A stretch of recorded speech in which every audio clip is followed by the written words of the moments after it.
So welcome members of the public and to the officers present here. So before we open the meeting tonight, can I ask that members and officers in physical attendance and anyone in the public gallery that their electronic device is muted to avoid any feedback and any interruption.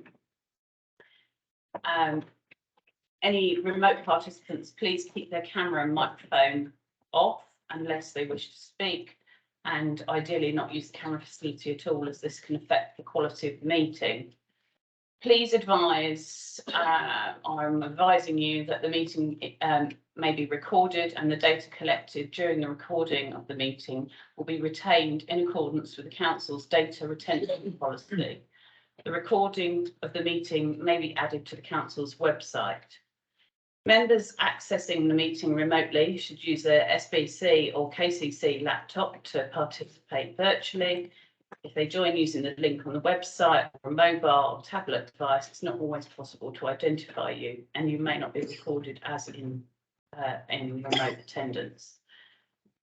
Members, please speak loudly and clearly into the microphones and switch the microphone off after speaking.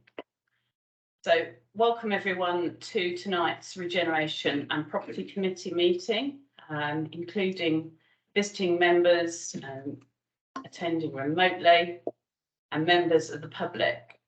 The following staff are in attendance tonight. We have the Head of Regeneration, Economic Development and Property, that's Joanne here, sat to my right.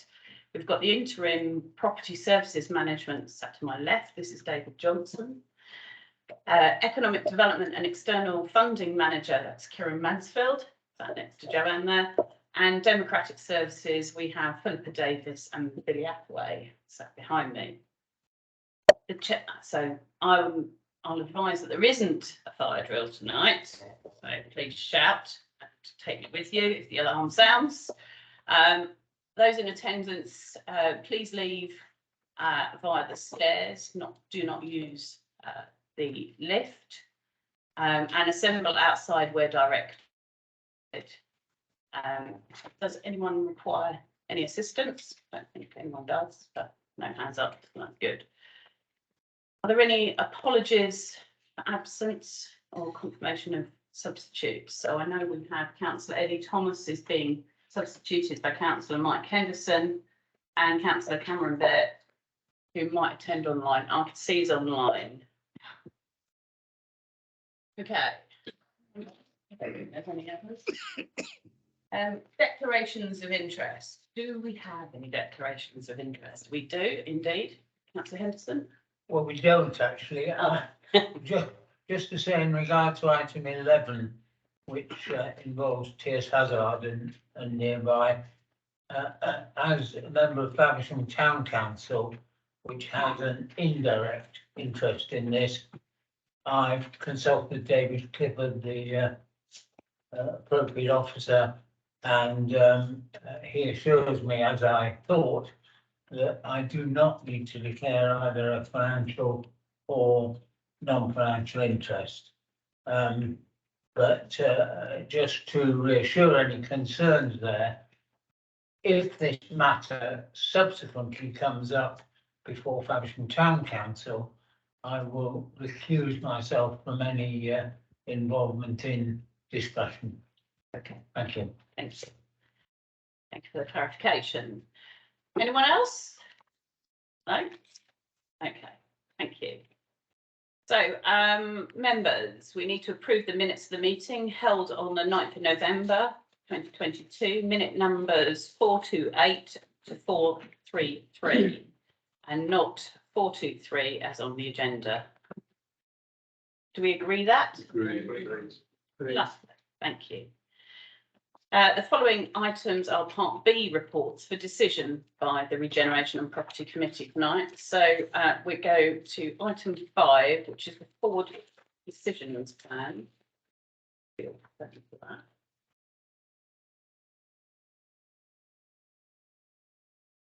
Right, here we go.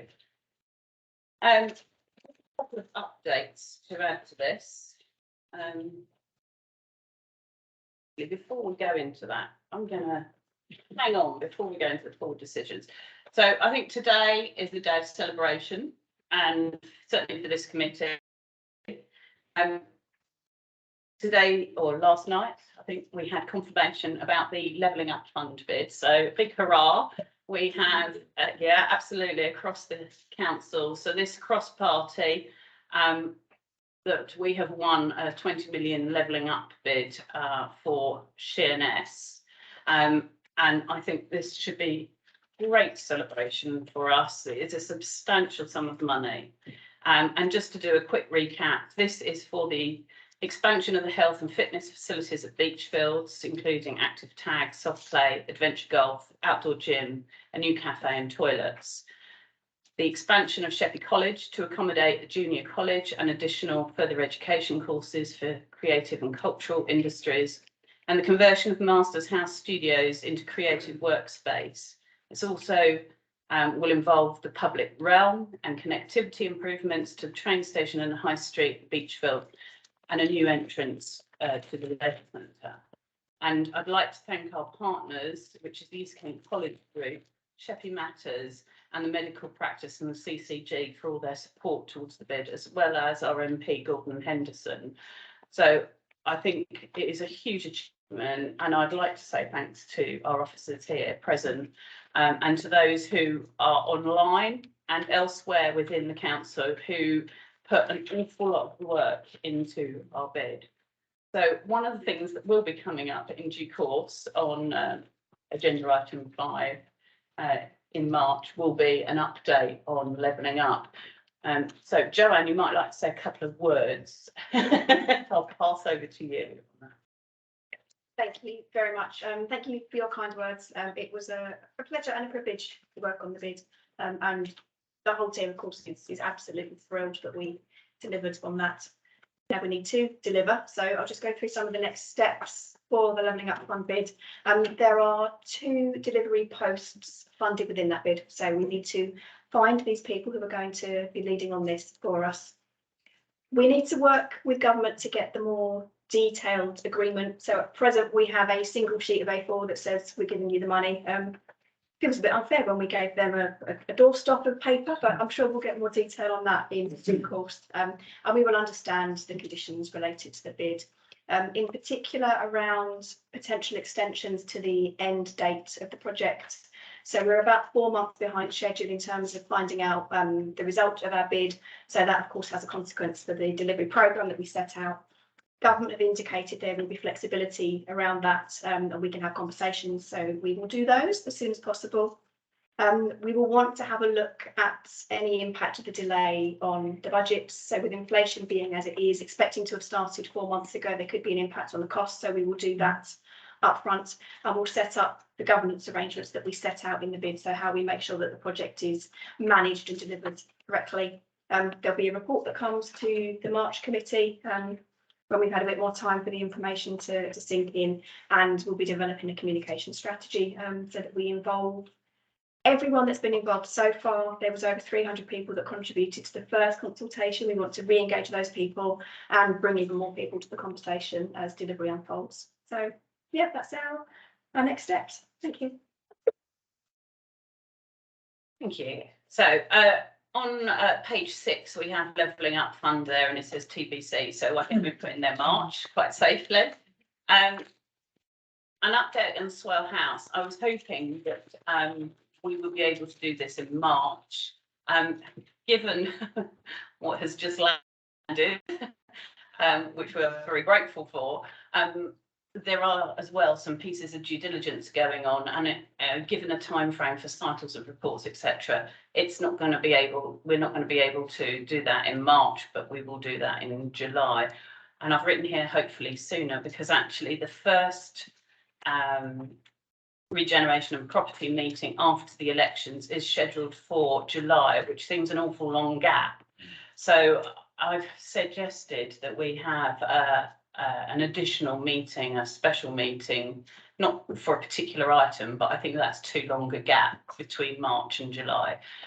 So we will liaise with Democratic Services to come up with a date. And so although it will say July, hopefully it's sooner.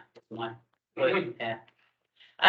Also, also in March, we will bring forward a report on piece of land in Great East Hall. And we know the beach hut policy, given as well what's going on with levelling up, the beach hut policy needs to be written. I was hoping again that would be coming forward in March. I don't think that's going to be possible. I think that's going to be more like July. But we'll see what the workload is like. Obviously, we've got quite a small team here with a lot on. So is there any members who want to raise anything else? Councillor White? Yes, thank you, Tim. And first of all, just congratulations to absolutely everyone involved in the £70 million bid. It's hugely welcome. Just on the refurbishment of the Swale House, given that we've replaced the windows and we've replaced some, sorted out some stuff on the undercroft, I wonder what is going to take until July to write a report about how that's progressed. Surely it's just a verbal report to say it's happened. It's going to be finishing on so and so, and it's coming in on budget, or it's slightly over, or slightly under. Would actually suffice, and we don't need to have a report in July about it. I think the intention that we saw behind the report was forward-looking to how we may be using Swale House in the future and how the new ways of working programme has informed that. So there's some work ongoing around space planning and those kind of things. So it was more of a forward look rather than a retrospective as we saw it. Yeah, so it's going to be more substantial and it will have more basis to how we're going to be using the building going forwards, which I think is more useful. Well, perhaps through you, Chair, I just suggest that we call it the future use of Swale House rather than the refurbishment report. And I look forward to the first meeting of the sort of kind of return to work in the Swale House committee, which was supposed to meet in June last year and it hasn't met once. And I know I'm on it, and other members may be here in the room. And we're all here. And we're all here. What a surprise. It would be nice if we could establish a meeting as soon as possible and to feed into that July report. Thank you. Noted. Any other members? Okay, thank you very much. Right, we'll move on to members. Can you note that? Agreed, you note? Thank you. Item 6, Barton's Point Coastal Park, future use and leasing opportunities. I'd like to ask the officer to introduce this. David. Thank you, Chair. Good evening, members.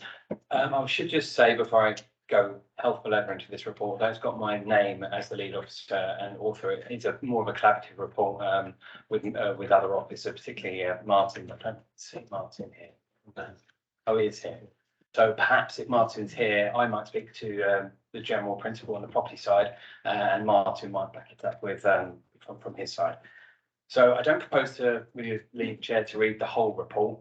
Perhaps I'll read the recommendations and then give a précis as how I see we got to the point where the recommendations are made, and then if Martin wants to follow on, that'd be great. So the recommendations proposed are to agree in principle the leasehold disposal of the site to use or occupy to a user or occupier who can invest in and improve the leisure facilities at the site. That any lease will be granted on the basis that continued use and access to the open spaces by the public will be maintained, and that authority is delegated to the head of Regeneration, Economic Development and Property to complete the necessary legal formalities, negotiate and agree leasehold contracts as applicable, and undertake any additional work required to achieve a leasehold disposal. So obviously the property in question, well not obviously because it wasn't to me because I'm new to the area, but the property in question is Coastal Park. I'm sure many of you know it. Currently has, or it did historically have, a concession for a cafe on site, which I believe the concession has come to an end now. And expressions of interest were sought earlier in the year to see what sort of interest we could garner in terms of taking over that concession. As part of that process, discussions with colleagues took place, particularly with myself and property, about the necessity for either a concession or a lease arrangement, a commercial lease arrangement. My advice at that point was very much to go down the route of a leasehold transaction. I have concerns that the concession leaves the council open to effectively running a service, potential TUPE issues, and retaining effectively the maintenance of any structure on site, whereas that could be negotiated out in a leasehold transaction. There were many and varied inquiries to the EOI process. Some of them are good quality, others have not. And there were a few in particular that were of substantial interest with considerable amounts of capital to be proposed. So perhaps if that's okay, I might hand over to Martin now to discuss maybe the wider points around Barton Point.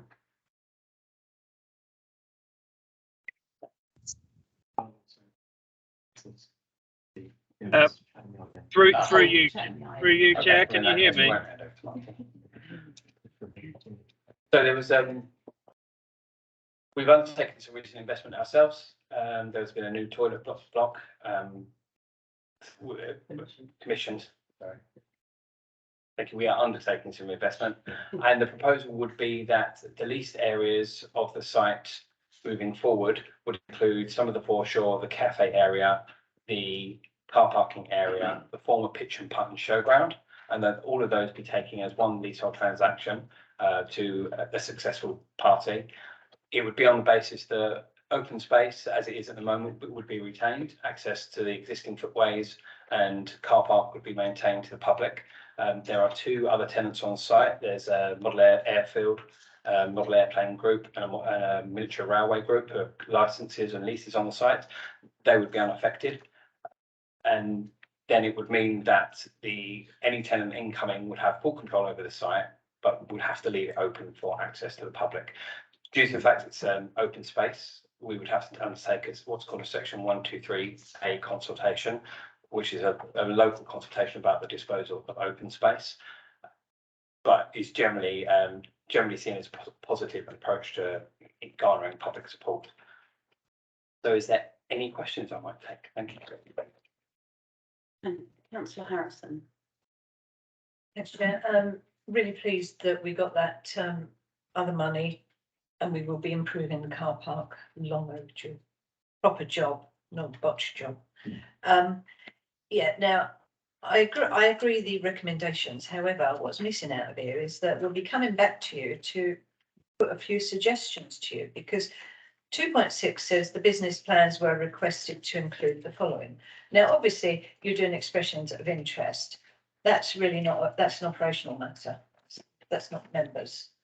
But I'd kind of like to know the sort of things that you are talking to people about, because it might not be what I and mine, you know, my residents, island residents, think's a good idea. So the way this reads is, well, we're going to go off and talk to people and sort it all out, and you know, we might let you know at the end of the day what you're getting. Oh no, love, I want to be involved in the decision about what we would be interested in getting. So it might be just be the way that that it's written, and we do have a new officer, and you know, I don't want to be unkind, but you know, you obviously don't know our ways.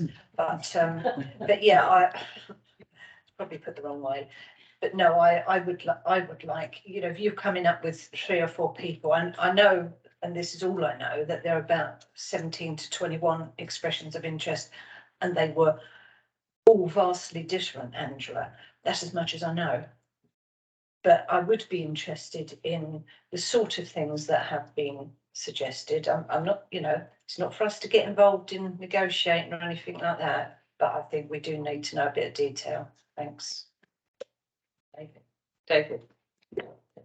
That one. I'll answer it as best as I can. For perhaps Martin's involvement is missing because he ran the expressions of interest process. It's important to note the expressions of interest process was something that was undertaken when we were considering re-looking at another concession. What we're proposing with this report is not another concession; it's a commercial lease transaction. So those things that we've listed in the business plan proposals would not necessarily be required to undertake these negotiations. So there might be a disconnect between what was proposed in the EOI and what we're proposing now. And I think it's difficult to try and, if we're going for a commercial transaction, it would be difficult to try and remove the fact that we're obliged to go to the best consideration. Obviously, we have to have oversight of what type of tenant we're looking to have on the site, but we also have to be concerned with the financial implications in terms of capital investment and revenue in terms of lease. So I don't know how Swell works. Apologies, I am only a few months into my tenure here. But from a commercial point of view, I'd like the authority to go away and have the latitude to negotiate commercial leases within the realms of agreeing that any proposed tenant would have to be of a leisure and community type use. And that would be restricted in terms of the planning on the site. I don't think you'd get a use that would be outside of a leisure use. And within the bounds of that, to be able to negotiate a lease with whoever's the appropriate applicant. Yeah, and so to add to that, I think because as we've seen over the last 3 years, it has been slightly rock and roll trying to find tenants you agree a deal with, and then obviously they change, and we don't meet often enough for us to be so specific. It could be narrowed down, but I totally understand the point where you're coming from. So Councillor Harrison, back. Yeah, thank you, Chair. I mean, I'm glad you said community, but then who's got, I'm thinking you could agree, you could get an awful lot of money for a strip joint. No, I'm not being funny. We don't have a few, and that could be considered community. No. No, I don't. Well, yeah, it could be unique. A USP, as they call them. Yeah. No. It isn't just, let's get the best consideration. This is an asset on the Isle of Sheppey. It's been vastly underused, utilised, invested in for God knows how many years. I might remind you that there is a policy document on the shelf, 10, 15 grand's worth of our vision for Barton's Point. You might want to read it because we've never rescinded it. We never rescind things here. We hope people forget. I don't. Thank you. Thank you. Councillor Truelove. Yeah, I think you should, or we should pursue the EMI suggestions. I was going to ask the same as Councillor Harrison. I think you need to do that without restrictions. But in the long run, I hope that what we get takes account of the fact that it's part of the redevelopment of Sheerness, and it's somehow it ought to correlate with what we're doing with the levelling up. It would be unfortunate if they stop duplicating things. So in the end, I think as members, we do want to know whether any lessee is actually going to provide something that we think makes best use of this site. Thank you. I think to reassure you a little here is that property and economic development sit together, and obviously levelling up and all the other factors that are going on, including high street work, etc. So Joanne here will have an overarching view of what is going on to make sure across the portfolio it sits and hangs together. So I think that's really important. I've got Councillor Whiting and then I've got Councillor Martin. Councillor Whiting. Yes, thank you, Chair. Thanks for the report and welcome, David. It's Steve Worrell's proposals, if I got it right, Councillor Harrison, wasn't it? All those years ago, Councillor Worrell proposed Barton's Point. Keith Cordero. Was it Keith called even further back? So you've got a long way to go back in the archives. Sorry, through the chairman, there was a Barton's Point working party Yes, that came up with stuff. it was a long time ago, but probably still worth a read. I am pleased that things are dovetailing between property and so I'm heartened to hear that there's no silos between property and regen here, and that we are under Joanna looking at the thing as a piece. It was interesting when we had I think it was the Environment Committee the other day. We were talking about asset transfers, and one of the points that was made that was our major open spaces weren't up for asset transfers, and the examples of the All Gunpowder Works and the Milton Country Park was cited as two large examples of open space that we wouldn't seek to transfer. So this seems a little at odds with that, but at the same time, and having used the site a number of times over the years and seen how popular it is, I think there is scope for it to be better developed than we perhaps have the resources to do in-house. So I'm in favour of doing that. I would like to see the proposals when we get down to the nitty gritty of, do we want this, do we want that, picking up on the points that have been made, that can then comes back to the committee so that we can get some further input before we really get down the commercial agreement parts. But no, happy to see it progress, and welcome David. Great, thank you. David, do you want to pick up on that? Because I think you refer to is a community asset transfer possibly, which is a different beast to effectively a commercial lease. And this is only over part of the site we're talking about here, in effect, isn't it? Yeah, I mean, we wouldn't be looking at a cat transfer in this instance. It is a commercial transaction. There's substantial value both in terms of revenue and capital investment being proposed by one in particular, the AOIs, but some of the others as well. I'm going to perhaps annoy you by pushing back, but I think it very much is the case that one clear runner will emerge out of this. So in terms of bringing it back to committee, I don't see the value in that because I don't believe that there would be a decision to be made between A and B. I think it will be very clearly a decision that A is the best. And I suppose it's on me to suggest that perhaps you should trust the officers looking at it to go for the commercially most viable option within those restrictions around maintaining open access to the public and maintaining that it is a leisure use that will be of benefit to the Isle of Sheppey. Thank you. I think that's clear that this committee sends that message to you, that you understand the importance of that. So I've got Councillor Marchington next, I've got Councillor Henderson after that, and I think Councillor Hunt, did you indicate? Councillor Marchington. Yeah, thank you, Chair. It's just a question really. Does the coastal park include the Queenborough lines, the water stretch between the lake and the Halfway Road? I don't believe that it does, but I'm happy to be corrected. But it's certainly not the part of the area that we're looking at leasing out. I know it does have some implications in terms of planning for anybody who's going to be proposing a development of that site, and it will obviously have to be done sensitively. So again, anybody who we're looking at to take forward a commercial lease on the site will obviously have to prove that they have substantial planning knowledge and depth of resource to be able to deal with historic England. Thank you. Yeah, I understand. It used to be the boating lake at one time, but it was someone threw an idea around to me about having an aerial wire, which is quite common in some coastal places where the wire moves and it trains people to use surfboards and bits and pieces. And it was just but the person who was talking to me, I don't think had much in the way of funding, but it seemed a good idea. And I asked the question. Thank you. Thank you. And in all cases, whoever the final user is, you'll have to consider the environmental impact on that site, because obviously we've got historic England because of the Queenborough lines and obviously the impact on the natural environment there. Councillor Henderson. Yeah, thank you, Madam Chair. I'd like to come back to the points that Councillor Harrison and Councillor Truelove raised. I appreciate this is not an easy one. We need to trust our officers, and we do. We also need to recognise that at some point there will be commercial discussions which would have to be done in confidence.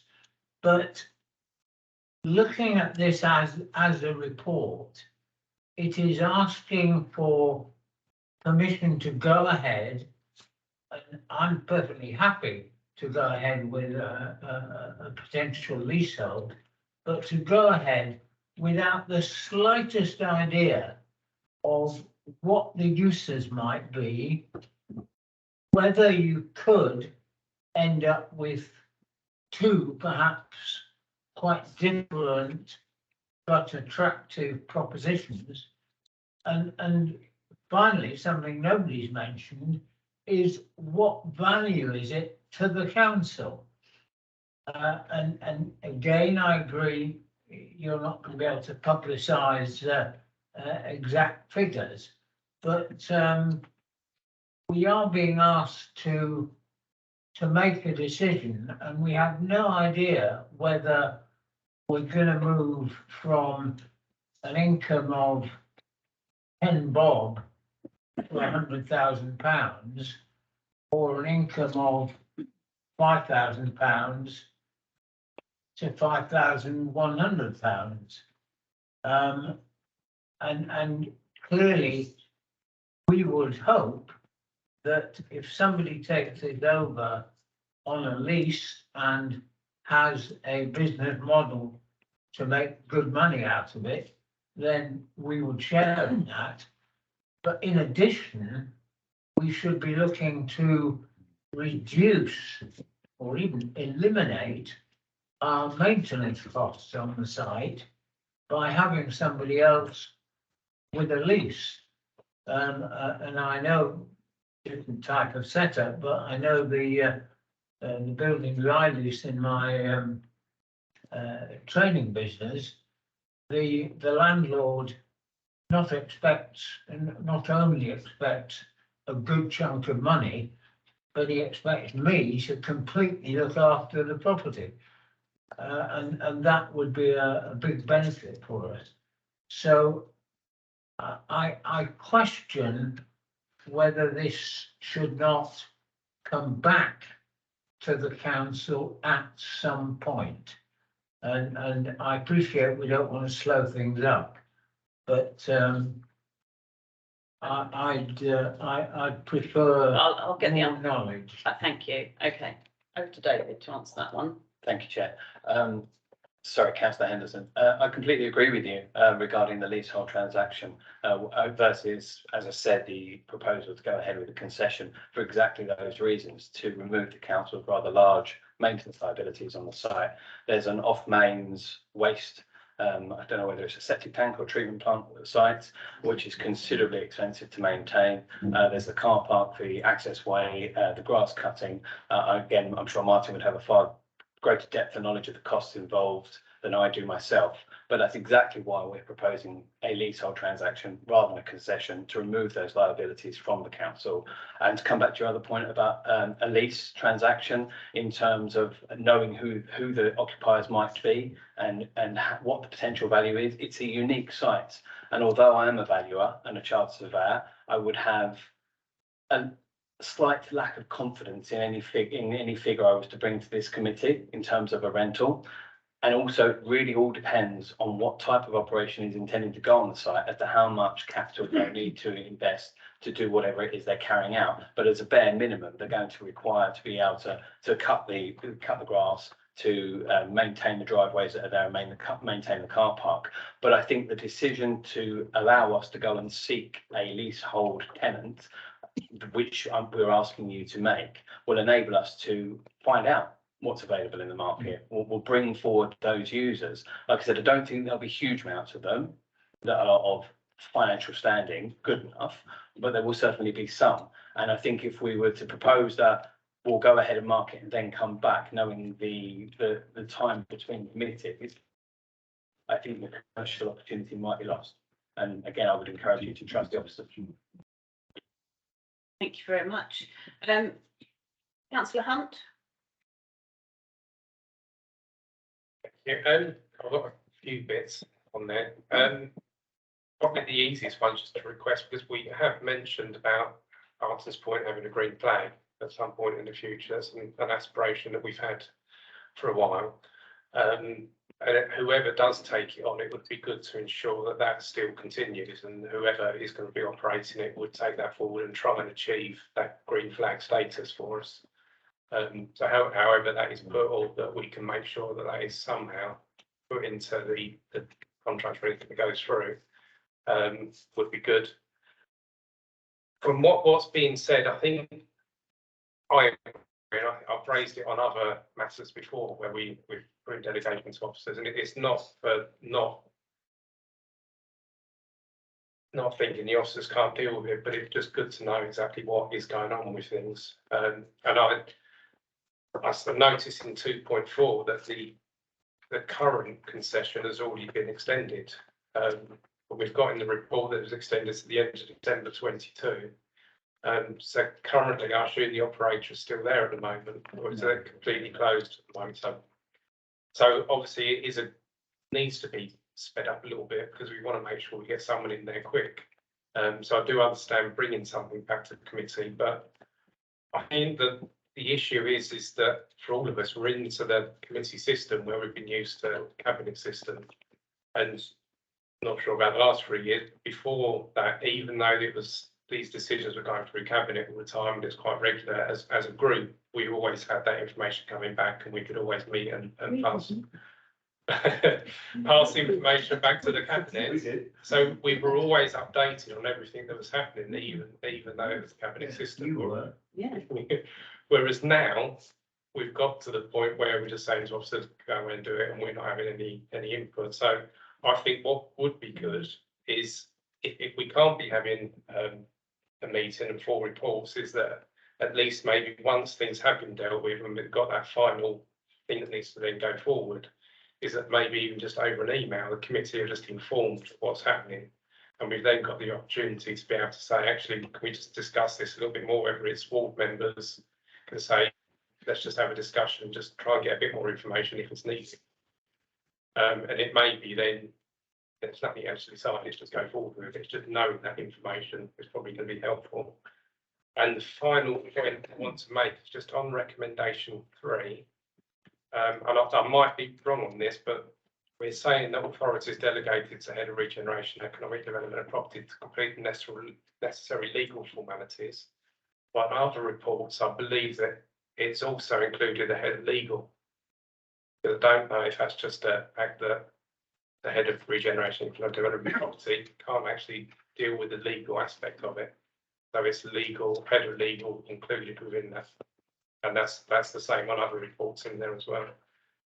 Thanks. Thank you very much. David, do you want to comment on any of that? Thank you, Chair. I don't think there's much for me to come back on the green flag point. I mean, we can only ask if your instructions are that we ask, we can include that as a request. I don't think it would make financial sense or make, in terms of disposing it, making it a necessity, but we certainly have to ask. Okay, thank you. Councillor Harrison. Thank you, Chair. I have a proposal. First of all, I will say that Mr. Cassell is getting a very easy ride, because if he could talk, he would probably say, we did put the, I'm going to say it for you, Martin. We have put the money aside to go on mains drainage. Yeah. We have a very expensive drainage engineer in consultation with Southern Water and Uncle Tom Copley as well. My proposal is this, because... Oh, actually, hold on. I'll propose what's on the floor. I need a seconder, and then you can, if you need an amendment. Okay. Okay, so I propose as drafted. Seconder. Councillor Henderson. Okay. So Harrison now. Okay, my amendment then is on 3, because to be fair, we all seem to be singing from the same hymn sheet here. If you want to lease a field for a horse to graze in, you get on with it. Don't want to know. But this is a flagship on the Isle of Sheppey. So my amendment is the authority is delegated to the head of whatever, and in consultation with the chair and party spokespersons. That is one person from each party sitting on this committee. Now that could be an email. That could be, you're all coming into council tonight, can you come in half hour earlier, or whatever. But it's got to be run by. And I think, this is a flagship. It's not, it's not a field for horses to graze in. So that's my my amendment. Does that include the amendment for the head of legal services as well? If you've got to have them in there, that's technicality. Yep. You're seconded. Right. Okay. So we have now discussed the amendment. Comment on that? Any councillors? So Councillor Bowen. Thanks, Chair. My only comment, I totally understand and get where Councillor Harrison's coming from. And I in principle agree with it. My only slight concern is potentially where are the ward members' voices or the members on the island voices in that little working group going to come from? If they're not the spokesperson of that particular group, it's missing that slight jigsaw piece for me in fact of where are the needs for the people on the island through their ward members going to be heard in that process. But the rest of it, absolutely fine with. Thanks. Microphone. I've got Councillor Derby, Councillor Henderson, and then Councillor Whiting. Councillor Darby, go for it. On what councillor Bones just said, as I am on the committee and it is my fault anyway. So is mine. Yes, it's split down the middle, so yeah, so it would be fine without a voice somewhere on the line. Okay, It's clarification, but it may well change after May, you don't know. right. I agree. Yeah. Councillor Henderson and Councillor Whiting. Yeah. Councillor Henderson. Only to say, I'm certainly very happy to support that amendment. I'm always a bit dubious when it comes up saying the officer in consultation with the chair of the committee, because that to me is going back towards the cabinet system. But if we talk about the chair of the committee and a representative from each of the whoever the ruling group in the council is, I think that makes total sense. It gives the officer the authority and the encouragement to push ahead.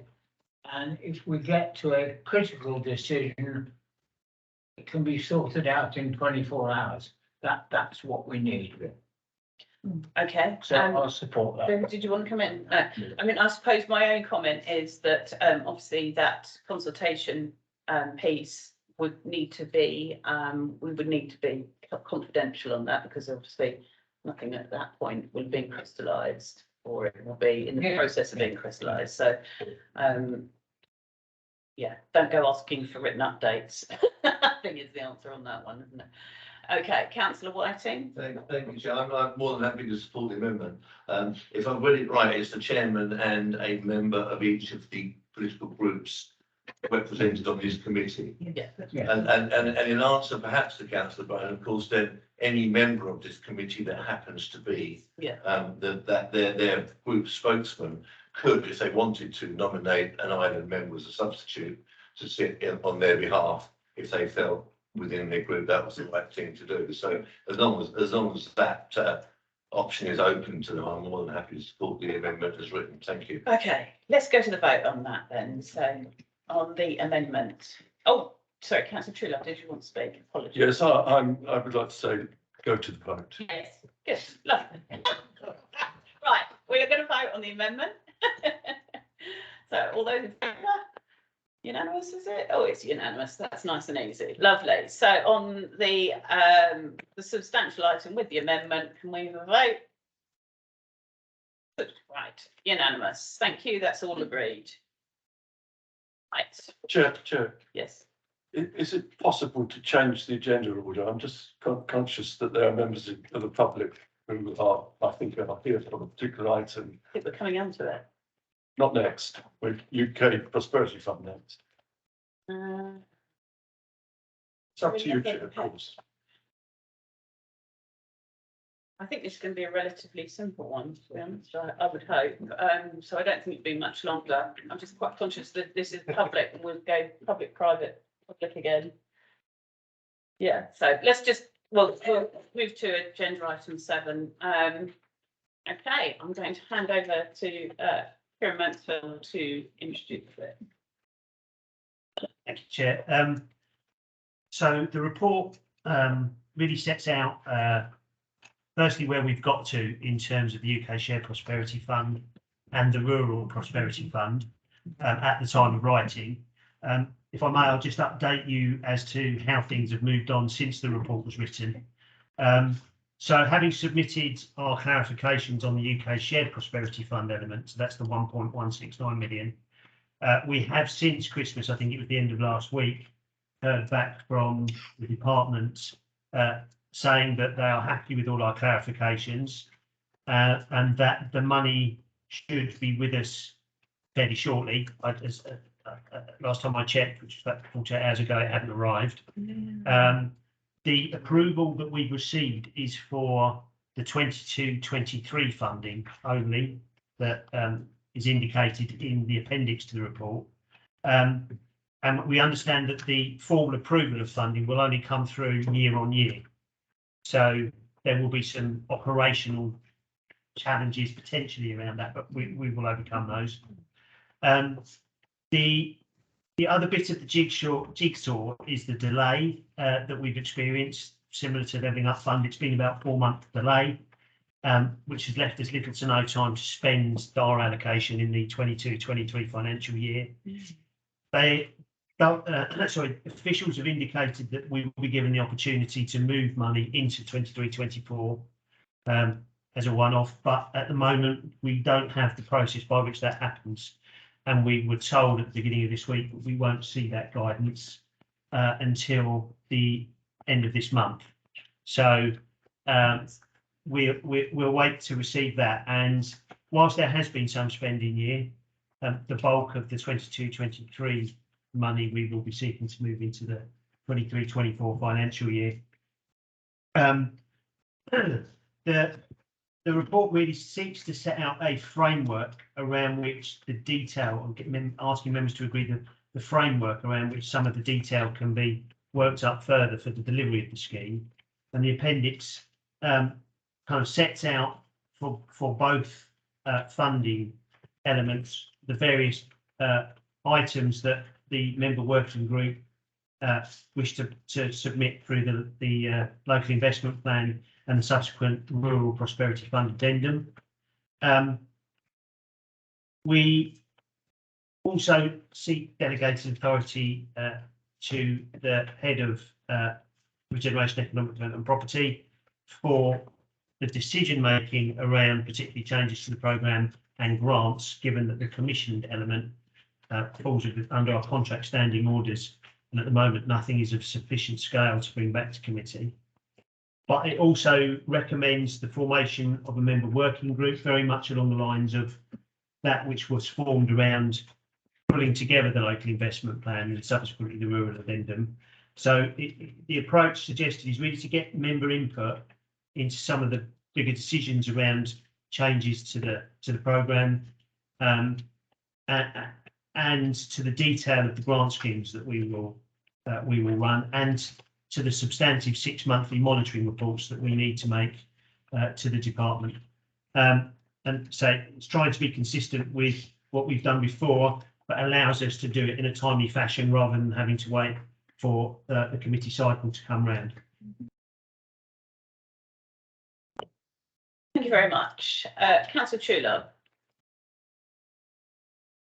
On the delays, that's just de rigueur, isn't it? Yes. Whatever it is, it's never going to come at the time we expect it to come. So we just have to take that on board. This, to me, is quite a comforting thing that we, as a regime of the last few years, we've had the sort of revenue budget, and we've had separate one-off budgets which we funded through business business grant. So in a sense, I can see this possibly over £1 million in a way, replacing, not exactly, but doing things like the Improvement and Resilience Funds, but offered us opportunities. This offers us opportunities. So, you know, it's something that we need to grasp, and it's a good idea to have a member group so that we get the fullest possible input. It is money that replaces the European funding, but nothing like at the level of the European funding. So I agree with all this. Thank you. Excellent. I totally agree, concur with that, Bill. Councillor Whiting. Thank you, Chairman. I just concur with everything that Councillor Trudell said. I don't want to propose the 5 things because I'd like to make an amendment to one of them. Oh, okay. We have to do it in the right order, don't we? Yeah. So is it? So well, as there's no one else after you, I'll propose this. But before we get there, I've sat in the working groups for both the regional fund and the rural one, and just want to say pay tribute to Kieran and the team, because actually the minefield that they've had to walk through to understand what you can claim for, what you can't claim for, when you can spend it, when you can't spend it, what you can spend it on, what you can't spend it on. It was an absolute nightmare, and I get that entirely. And so well done, Kieran, and thank you, because you led the members through the process. I thought extraordinarily well. So my amendment, Chairman, if you are going to propose them, would be about the member working group. It's only a slight amendment. Okay. So, thank you. Right, so I will, there don't seem to be any other questions. I shall propose this as drafted. Do I have a seconder? Councillor Valentine, thank you so much. Councillor Whiting, what's your amendment? It's just to kind of just formalise a little bit on number 5. So I would like the group to meet quarterly. I know by statute, it will have to report to government every 6 months, but there's reference in the report to quarterly reports. And I think it would be timely for this member group to meet on a quarterly, which is effectively what, 8 or 12 meetings over the duration. And it's made up again of just a representative of each political group that's on this committee, because again, thinking about May, this committee made changes for that. So just to write that in, so it's a representative from each political group on this committee would sit, and perhaps even let their own chairman, but I'm not fussed about that. I'm sure a chairman will be found somewhere. But I think quarterly meetings will be really useful. I don't think it needs to be any more than that, but any less might be difficult to produce a 6 month meeting. Any work. Thank you. Thank you. I'll bring in Kieran. I'm just mindful of resource and time, because bearing in mind we now have a live levelling up bid we've got to get on with, and a lot of other things. I just don't want them to be bogged down on unnecessary reporting and working when we have so much to do. Thank you, Chair. I mean, I initially immediately had kind of a similar concern about resource. Just to reassure Councillor Whiting, the quarterly reports, as far as I understand them, are so headline as to be almost worthless. So I do think that the 6 monthly reports will be substantial. I think there may be, and I don't know if I'm allowed to do this, but it may be that we could put something in about meets a minimum of 6 monthly, and that would give us the flexibility to perhaps meet more frequently at the start of the programme and judge it as we go. That sounds to me quite sensible. And if we could get, I'm perfectly happy with that, Chairman. And if we could get the fiscal balance sorted as part of that amendment, that would be great. So I think we're working along the same lines as we've previously done with a member from each of the political groups, and then I was chairing it. I can chair it, but equally for consistency I can. I'll second that proposal, Chair. Okay. Right. Depends on May the 4th. Right, okay, right, one meeting, right, let's vote on the amendment. Does everyone want to agree?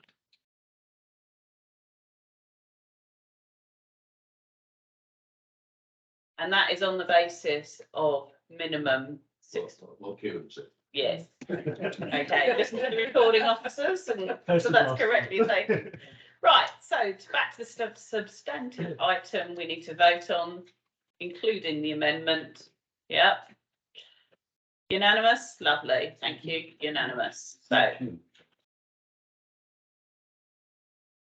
Was it really bad? Right, thank you very much, members. We are now on to, the audience will be delighted. Item 8, Central Stadium Options Report. Adam, I'm going to hand straight over to David. I'm not going to interfere at this point. Firstly, let me apologise to members. You're going to get bored of my voice by the end of the night, so sorry. Again, Chair, by your leave, I'll propose to read the recommendations and then give a précis of how I see we got to the report. And in doing so, I will reference the fact that there is a restricted element as to why that is restricted. One thing, there is an apology, especially for the local member, because I know this really irritates people, is it says Church Lane, it's not, it's Church Road, and ditto through the report to make sure we've got the right name on. Apologies. Yeah, and that's twice I've apologised in my opening statement, so sorry. So recommendation is, as they've written, to approve in principle the retention of the property for potential future use by the council. to approve further work to be undertaken by the head of Regen Economic Development to explore possible recreation use of the site and rationalisation of the recreational assets, to approve further work to be taken by the head of Regen and Economic Development to explore the possibility of a future depot use as part of the retained site with a view to reducing future costs for the council's household waste contract. Together, and I'm getting a bit of deja vu given the discussion we just had about this exact point in the previous item, to delegate to the head of Regen and Economic Development and Property in consultation with chair of the RMP committee to openly market, negotiate, agree and complete further leases on the property to maintain income and occupancy while the longer term options set out in the recommendations 2 and 3 are explored. And finally, to delegate to the head of Regen Economic Development to identify cost and seek approval to undertake works required to achieve a usable access from the site on Church Road. So for those of you that don't know, the property was leased for a long term as a greyhound racing track, and that lease came to an end in August last year. As part of the lease negotiations, it was felt that it was beneficial to the council to have some of the land returned to the council for its future use and potential of occupation or capital receipt or some kind of beneficial use. So that lease was renegotiated and completed August last year, and the retained area is shown in the appendix. That area, I've lost my thread, I do apologise. So yes, that was retained and is currently leased on short-term leases to 3 other occupiers. Those leasing engrossments have been sent out and they are on a short-term basis. The original concept was to look at the possibility of disposing of the retained land for a substantial capital receipt. There are complexities around the site, which is why some of the report is restricted. The property is subject to a restricted covenant, and that covenant is detailed in 2.12, and I will read if that's okay. That's the restricted report. Yeah. Yeah, it's. I was just saying, you are right. So of course you are. I'm on the ball. Yeah, you're more on. Sorry, I was just saying make sure we're referring to the white paper tonight So, yes. in this section of the meeting. So there's a covenant, restricted covenant on the vast majority of the sites. Which changes the potential value of the site for the council. That being the case, it's decided to look at other alternative uses. There's conversations gone on regarding the potential use of the site as a depot. Recent negotiations for the council's household waste contract may have changed the speed at which that would be brought forward to several years, but it is still something that the council should be considering. And as the restrictive covenant is in favour of leisure uses, it's felt that there might be the opportunity to identify other land holdings within the council's land holding to perhaps rationalise into this site. And I'm spitballing here, but perhaps move the leisure centre onto this site to free up an unrestricted site where that leisure centre is perhaps in a better location to receive a better capital receipt. So on that basis, we're proposing that we do some further work to identify whether or not there is an opportunity such as that within the council's land holdings, and in the intervening period, we maintain short-term leases on the site to ensure that we have some income. There is some additional work required on the site because currently the access way is through ARC's property and the council only has the right to use that access way for the next 12 months. So there will be some work required to open up a new access way on Church Road, which is part of the recommendations to delegate that work and look to find the capital for that. Yeah. So this part that is open, bearing in mind we have blue paper, this discussion has to be on principally the blue paper item. Do members at this point wish to discuss this white paper item, or do they need any clarification around the blue paper that would inform their debate on the white paper? Councillor Truelove. It's extremely difficult to discuss the white paper when we've read the blue paper. Yes. So we know what we know. Yes. but if, just a general principle, we've looked at this site for quite a long time and had quite an optimistic view of what the capital receipt might be. Things haven't turned out quite as we would want to do. So our first duty is to consider the financial interest of the council. I think that's and to get the best outcome that we can for the council from that. The only other thing I'd say is I hope it does end up with recreation sporting use. And you know, we don't, well, again, it's difficult. I read the blue paper. We don't push ourselves into a situation where we're not using it for sport and recreation. Thank you. So David, on this white paper, we can discuss it. It's really around the issues of value, isn't it? Is the principal one. So long as you don't specifically refer to the numbers that you've read, you know, we can have a more general discussion. Yeah. Sorry, just on that, I don't know whether it'd be useful for me to clarify how the covenant affects various parts of the land or all the uses. Yeah, I think there was a question earlier. What I'll do is if I may first bring in Councillor Clark, and then I know Councillor Whiting had a question. He asked me earlier, and he might want to ask that. So Councillor Clark. Yeah, thank you, Chair. It's just an observation really on recommendation 3 on the white paper.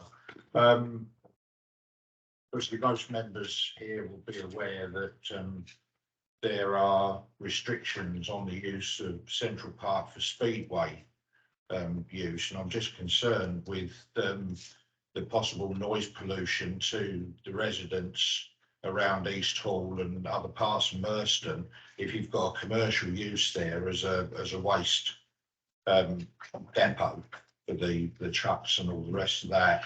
At sort of 6 o'clock in the morning, when all the freighters are starting up and they're going out, that I mean, this is probably a planning issue, I would suggest, but it just does concern me because we've got such restrictive planning conditions on the speedway that there might be such restrictive planning conditions on the use of it as a depot to make it unviable.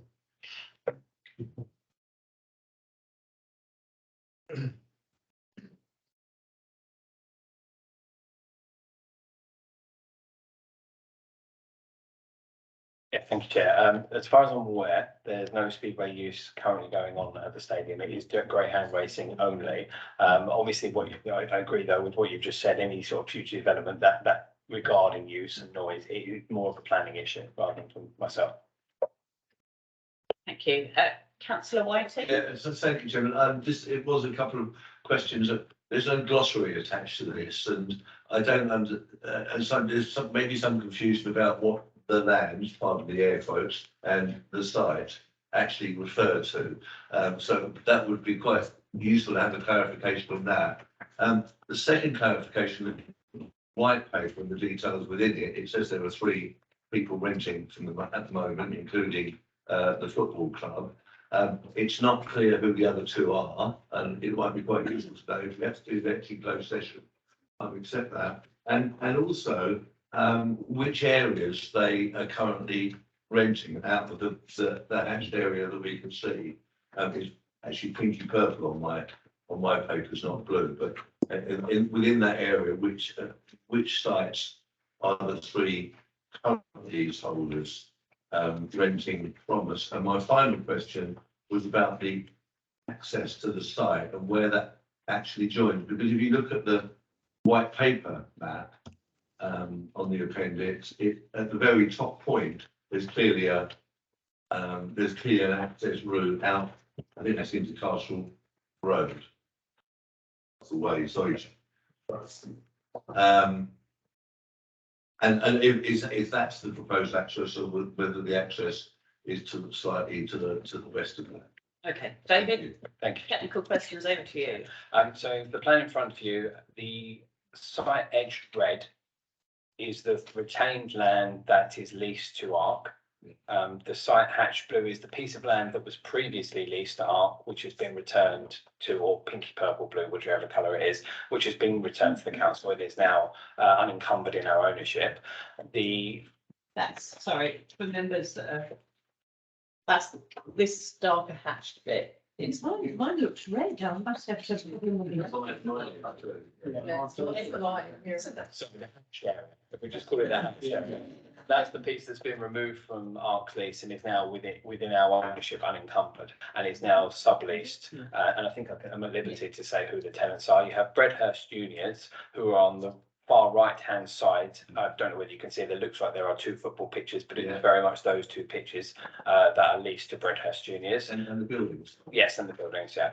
And then you have mainstream training, which is effectively the middle section that looks like a square polo, is the only thing I can reference it to. And the balance of the site, except the far left dog leg, is let to Avidity, and they store pipes on the site. They're very short-term tenancies. They're done on 6-month break notice. With regard to the access way, you will see the far left dog leg. I feel like I need to have a pointer. There is an existing access way, it looks like on the plan, to coming onto Church Road. That is actually adopted highway up to, if you were looking at the other plan, showing the Ransom strip, up to where that plan starts. However, there's been concrete bollarded off, there's fencing, there's shrubbery growth, and there's no hard stand in between the road and the council's land. So although the access way is there, it just needs reinstating. So there will be a cost associated to that. Okay, and sorry if I may, the final, the link between what is, you just said, this mainstream effectively, and out onto the public highway via that little leg that comes down off into the main road. What's in between there? What sits between that? Is that shrubbery? Is that bollard? There's a sort of a metal link fence, overgrown shrubbery, and I think there's just soil, no hard standing or anything, so it does need to be And approved. finally, Chair, is that part of the publicly maintained highway as well? No, it's not. The part that's outside of the blue hatched area, that is part of the public highway. So the bit that's outside. I'm thinking about the bit that's running up the page from the. Oh no, sorry, that's not accessible because of the ransom strip. That goes across another piece of land not owned by the council, so we can't get onto that road. It's the road on the bottom left hand side that we can access. But the other part is publicly owned. So that's my question. The bit that we said we can't get onto. Yes, if you could get onto it, yes, I believe it's public highway. Yes, yeah. Thank you. Thank you. Sorry, it's the hunt. Sorry, we're on my list. Thanks. I think the first majority of questions I've got would be on the blue paper when we go to that.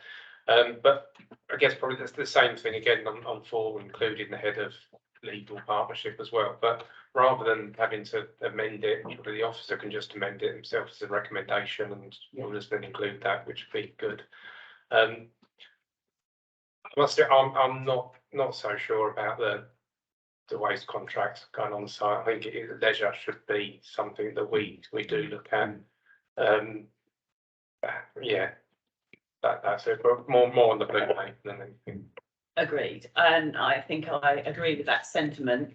So I think it's one that the committee shares as well. I've got a couple of councillors who I'll bring in, so Councillor Harrison and then Councillor Hall as well. Oh, and Councillor Henderson, so let me write that down. So Thank you. I'm sorry. I was going to say this is as much as Barton's Point is an iconic piece of Sheppey. I think this could be deemed an iconic piece of Sittingbourne, and I would amend if I can see any nods. I would put an amendment similar to Barton's Point, which says in consultation with the chairman or chair and party spokesman on this committee. I think, yeah.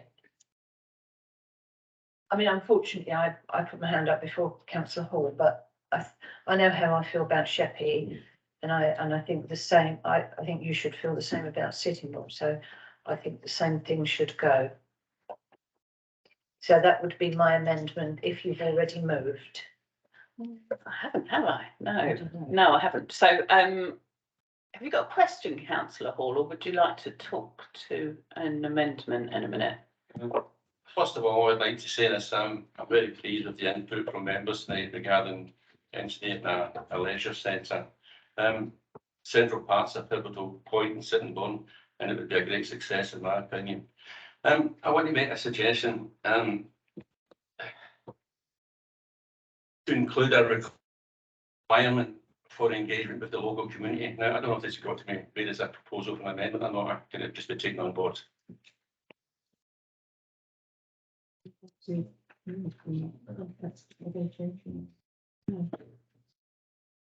I'm going to bring the officer in here because this is beyond my understanding. Thank you, Chair. My understanding of our open space holdings and of our plan pick strategy, etc., is that this piece of land isn't included in either open space or any of our plans, pitch strategies or analysis. So it isn't held at the moment, as far as the council is concerned, as on a leisure basis. So we wouldn't need to do, for example, section 123A like we would do on Barton's Point in terms of consultation. But I'm happy to take suggestions. So I think first of all, I'm going to move the recommendations as drafted with the head of legal included. So if I have a seconder, excellent, Councillor Valentine, thank you.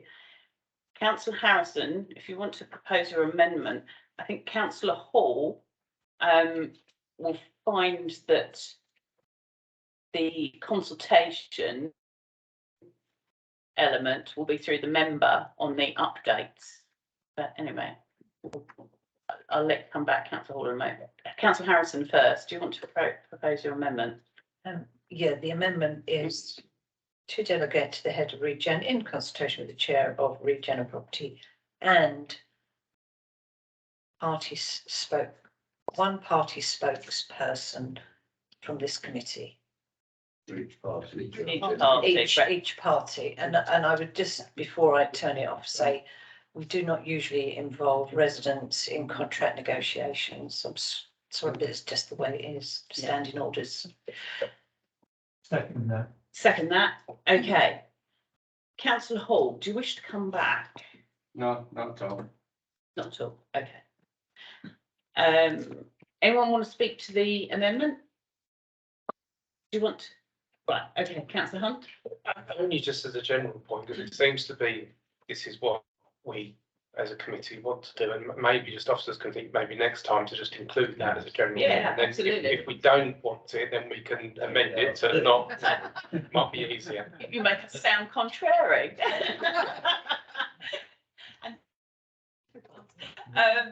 I totally agree, and we are a new committee. We're finding our feet and how this works. So I agree. Councillor Henderson. Yeah, sorry, we started talking about what we're proposing before I got my question, and I'm still slightly confused about the access, and there's a very quick mention about ransom strip in the white paper, but I don't entirely understand A, precisely where it is, and B, whether it is seriously damaging or something that can be got around fairly easily. Okay, so I think if we can go to vote on the amendment we've just had as a proposal and seconded, and then we'll answer that question. So if we can vote on that, all those in agreement with the amendment? Unanimous, lovely. Right, to that question, do you want to answer that now or do you want to answer it in the blue paper section? I can answer it now. Oh, fine, we'll do it now. It's better in public. There is a plan that's been provided. Apologies, I think it's a very small strip. Have you got a blue paper plan? And it's highlighted. Yeah, highlighted green on that. Effectively, there's what you would see as a roadway that goes all the way around the northern side of the site, most of that is actually in private ownership rather than being a public highway. So there was felt originally, before my time, that a sale to a commercial occupier on the northern edge, and I think an occupier was identified on the northern edge of the site, would be the best option in terms of releasing a substantial capital receipt. However, as well as the restricted covenant, the location of that ransom strip means that a purchaser who would want to link a site from perhaps, I think, is it Castle Way? So the correct terminology, sorry, and the existing site that we got back from ARC would have to purchase out and access across that site for an undisclosed amount of money. It would have to be negotiated, hence my reference to it as a ransom strip. So there's no way of getting an access to the site from the northern side without purchasing rights across that piece of land, which is not owned by the council. Sorry, councillor, in answer to your question, yes, it has, in my view, a substantial amount of damage to the potential value of the site. That's fine, thank you. Good. Right. We, no one else to speak. So I think if we take a vote, sorry, no one else wishes to speak, I don't believe. So if we take a vote on the substantive item. And then are we going into blue paper? Yes. No, on this, there's a blue paper item. Yes, yes. Then, sorry. In which case we shouldn't be taking a vote. No. So blue paper is a separate agenda item. Yeah, exactly. So we're going to go into closed session now. Yeah. Hold on, I'm chairing. Right, Councillor Hunt, speak, please. I personally, if the waste contract wasn't in the equation, using it for the waste contract, I wouldn't need to discuss the blue paper. And I don't know if others got the same view of that. So can I propose that we remove recommendation 3? Right, I think we need David to speak on that. Do you speak on that at all? The implications on. I think we'll drop it. So I think, as my understanding is on the waste, is that not everything is finalised as of yet, and we need to have some options open to us. And I think if we close that out now, we could limit ourselves on our contract discussion, and the waste contract obviously is a significant contract for this council. So in that case, I need to go to the blue paper and discuss. Okay, in that case. Sorry, just a point note, item 3 only says we are looking to approve further work to explore the possibility of. But we're not giving anybody authority to do anything about it. But we have a separate contract where we are looking at the cost involved. So David, do you want to put it in simpler words, one syllable than me? Thank you, Chair, but I'm not sure I can. I don't think that it's very difficult to talk about certainties, but in my view, I think you should be at least retaining it in there as an option. That's fine, right, so as we need to go to the blue paper, I think now. Yeah, it's just a quick question.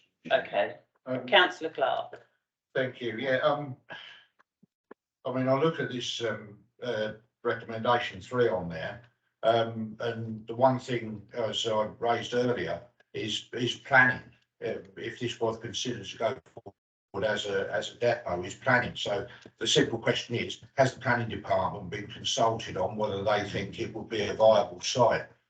Okay. Oh, sorry, cuts off there. Right, David. Yes, colleagues in planning have been consulted on that and on this report, and effectively 2.8, sorry, am I looking at the open report? 2.8 is effectively a comment from planning. It's felt that given the current planning regime that there wouldn't be too many difficulties, and I know I'm speaking for planning, but I probably shouldn't, but they have been consulted and they didn't raise any red flags with me.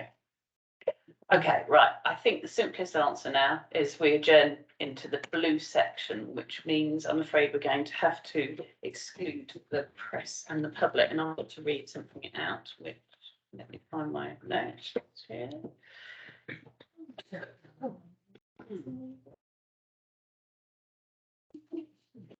Oh, someone knows it off by heart. Right. So, Chair, could we not go to item 11 and then do both of them on group over? no, because we won't have we'll have a disjointed discussion. We've got too many topics. I think you might end up too confused.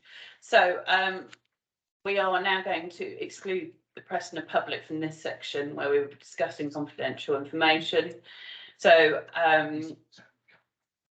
I have to ask you members to decide whether to pass a resolution set out below in respect to the following item, that under section 100A bracket 4 of the Local Government Act 1972, the press and the public to be excluded from the meeting for the following item of business on the grounds that it involves the likely disclosure of exempt information as defined in paragraph 3, part 1 of schedule 12A of the Act.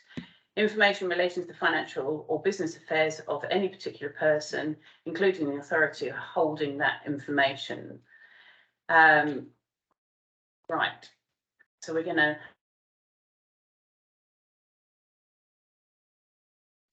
in the public, so that we can then have that discussion. So, I'm voting. yes. Do we voting? Good. Yes, go on then. Just for clarification, for those members who are listening in, and we said at the start, this meeting may be recorded under data protection.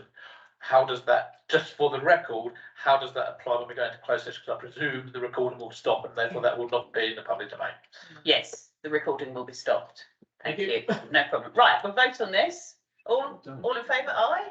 Yes, good. Unanimous. Thank you. Right. Okay. Over to the officers. Sort that out.